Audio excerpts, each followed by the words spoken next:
StarCraft is often cited as the perfect RTS ever created, but in this video I want to talk about the StarCraft Episode 1 Terran campaign. Is this the perfect RTS campaign? This is not a walkthrough video, mind you, but an exploration of what is the perfect RTS campaign experience and what makes it great. So what makes the Terrans special? They are these bulky humans in power armor that augment their strength and capacity. But Blizzard went with a more local America kind of feel, making the Terrans sound like southerners, space cowboys that are big on bravado. They may have been a bit brash as well, sometimes. This bravado is exemplified by the fact that you could lift off their structures and bring them to face the enemy base head on. This is a pretty unique take on human factions in a sci-fi setting, which gives the StarCraft Terrans its own charm and uniqueness. There was also just a tinge of a funny bone in them, less seriousness in the Terrans, especially with some of the cutscenes. Maybe it's the dopey looking characters or the often ridiculous scripts. I love you, Sarge. But you certainly couldn't say Blizzard was super serious with this. Now, one thing I think many people forget is this campaign structure of episodes. Each faction progresses the story forward, as opposed to the Command and Conquer style of giving you two campaigns with two separate alternate stories for each faction.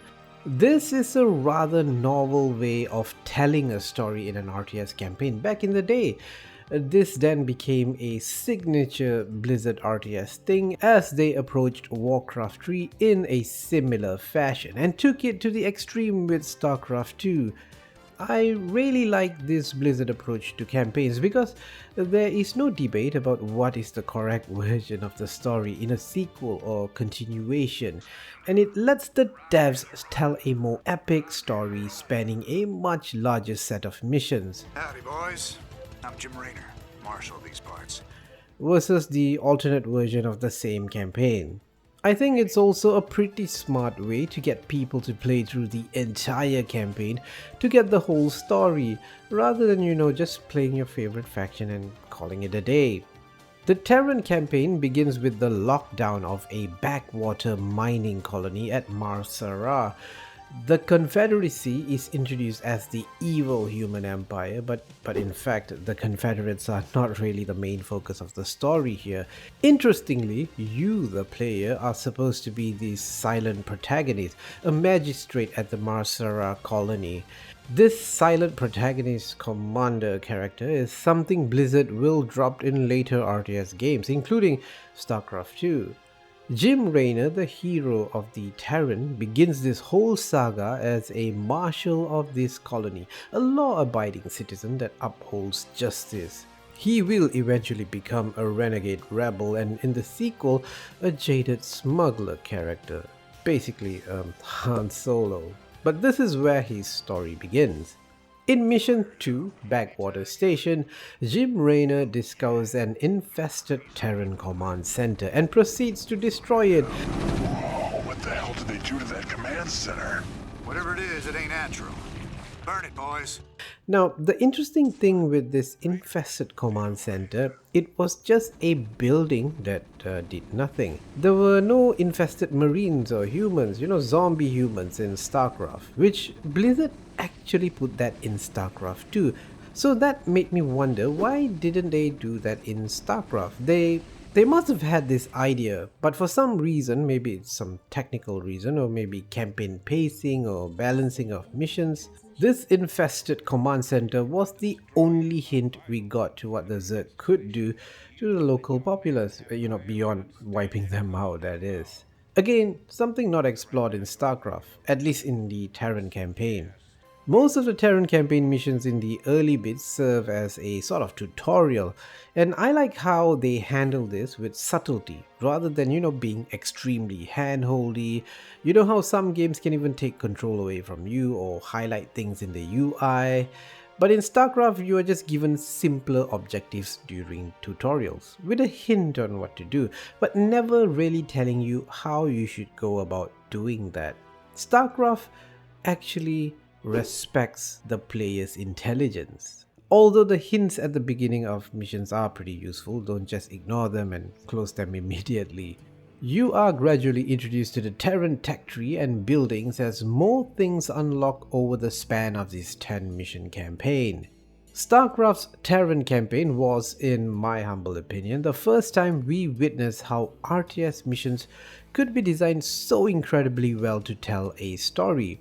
Other RTSs had missions, but StarCraft told you a story through missions. Like when Sara was overrun by the Zerg and you need to hold out against waves of the Zerg swarm. It gave you this sense that the Zerg was an unending, unceasing swarm that will strip the planet from all life forms. This mission, of course, is a classic, and Blizzard decided to revisit this mission in StarCraft 2 with a few improvements.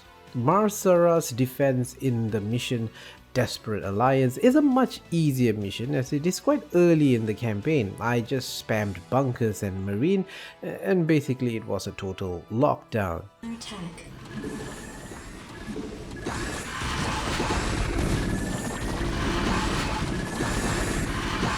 I also love how missions in StarCraft don't just have a single way or approach to victory. It really encourages creativity, like in this mission, the Trump card, where you need to plant a psi emitter on the Confederate base. This is a device that lures the Zerg swarm. Yes, totally not an evil thing to do. You are told the objective of this mission and just given a base, some SCVs, one SCV carrying the emitter and a science vessel. You immediately are attacked from the northern part of your base, so conventional wisdom tells you need to move your base a little to the south and lock down defenses to build up a huge army to take down the enemy defenses to plant the psi emitter.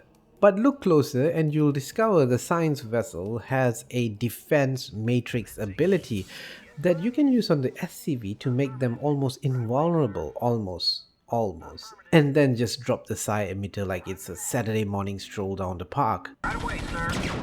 Orders received. Psi emitter in place. Just promise me we'll never do anything like this again. Again, the game never really tells you the solution. Either way is possible. This is why StarCraft's campaign is brilliant. Now about the psi emitter mission, you now follow the bidding, the suggestion of your new ally, Arcturus Mengsk. My name is Arcturus Mengsk, and I represent the Sons of Korhal. If there ever was a name that sounded evil, Mengsk was very clearly designed to sound like an evil, untrustworthy SOB. I have no doubt Blizzard was very particular about coming up with his name. You knew this was a rather problematic character to form an alliance with. He would have no qualms about unleashing the Zerg infestation on his enemies, because, well, the Confederates did it. They used the Zerg as a weapon and destroyed Korhal, Mengsk's home planet, with nuclear strikes. So we are supposed to be okay with this? You essentially help Mengsk attain power and you defeat the Confederate forces in some pretty awesome missions. Like in this mission, Revolution, the Confederate forces are cooped up on this island. You will need transports and ships to take on the Confederates. And personally, I've been avoiding air units up to this point. I have primarily focused on spamming Marines and other infantry and vehicles.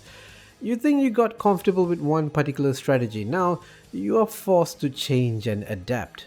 Again, you could keep sending troops over, or you could be a bit more gung-ho, a bit more aggressive and fly your barracks over there when you've cleared an area on this island. However, not all missions in the campaign allow for varied strategies and playthroughs. In the Jacob's installation mission, you control Jim Raynor and a few infantry units and explore the map to extract important Confederate data about some top secret research project which you will discover. There is no base building here. This mission, you could argue, is the weakest in the campaign. StarCraft's strength is of course in the variety of strategies you could use when you build out your army, which obviously you don't get here. But this mission is more of a change of pace, a little breather before the big base building slog of a mission that comes after. So while strategically it isn't the most interesting mission, it's still a neat diversion and also a tool to tell the StarCraft story. I must say though, Jacob's installation does highlight one of StarCraft's major weaknesses, the embarrassing unit pathfinding. You have each individual unit with a brain the size of a peanut. Units get confused and take a long route just because a friend was standing in the way, which is the reason why StarCraft requires heavy microing of units. You literally have to be very specific about movement orders, not setting them a bit too far away to avoid strays, which to me meant that I had to click countless times where I wanted them to go.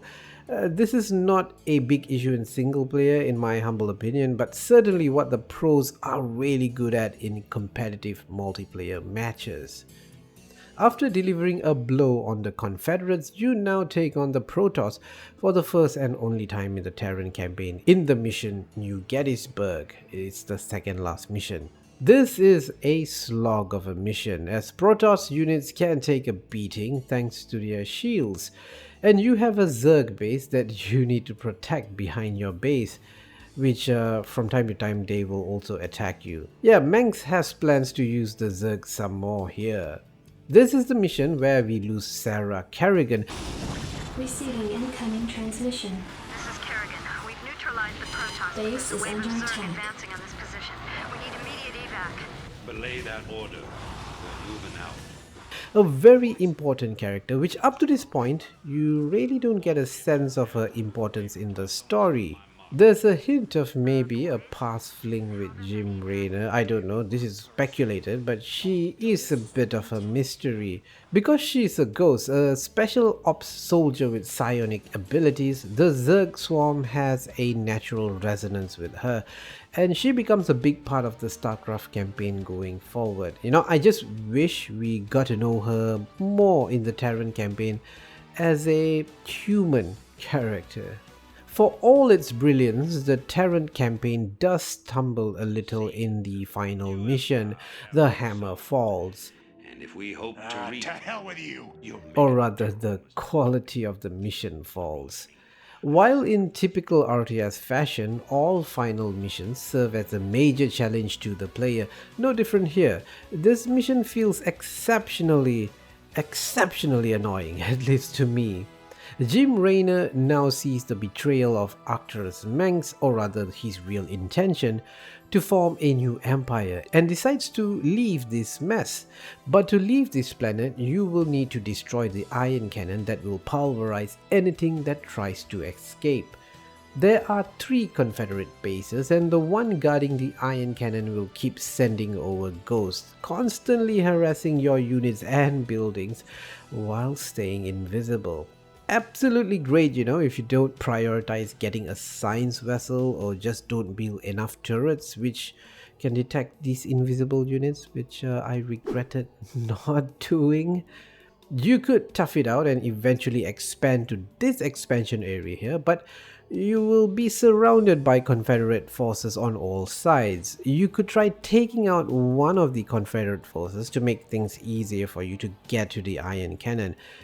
But I gotta admit, I cheesed this mission a bit after losing to it a few times, a few too many times. I built nuclear silos on command centers, 2 of them, and sent a ghost to do the dirty work. Now this is not my proudest victory in a mission, but hey, it got the job done.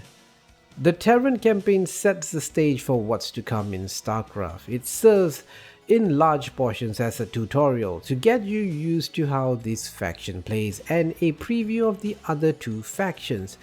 There are very few engagements with the Zerg and Protoss in this episode of the campaign.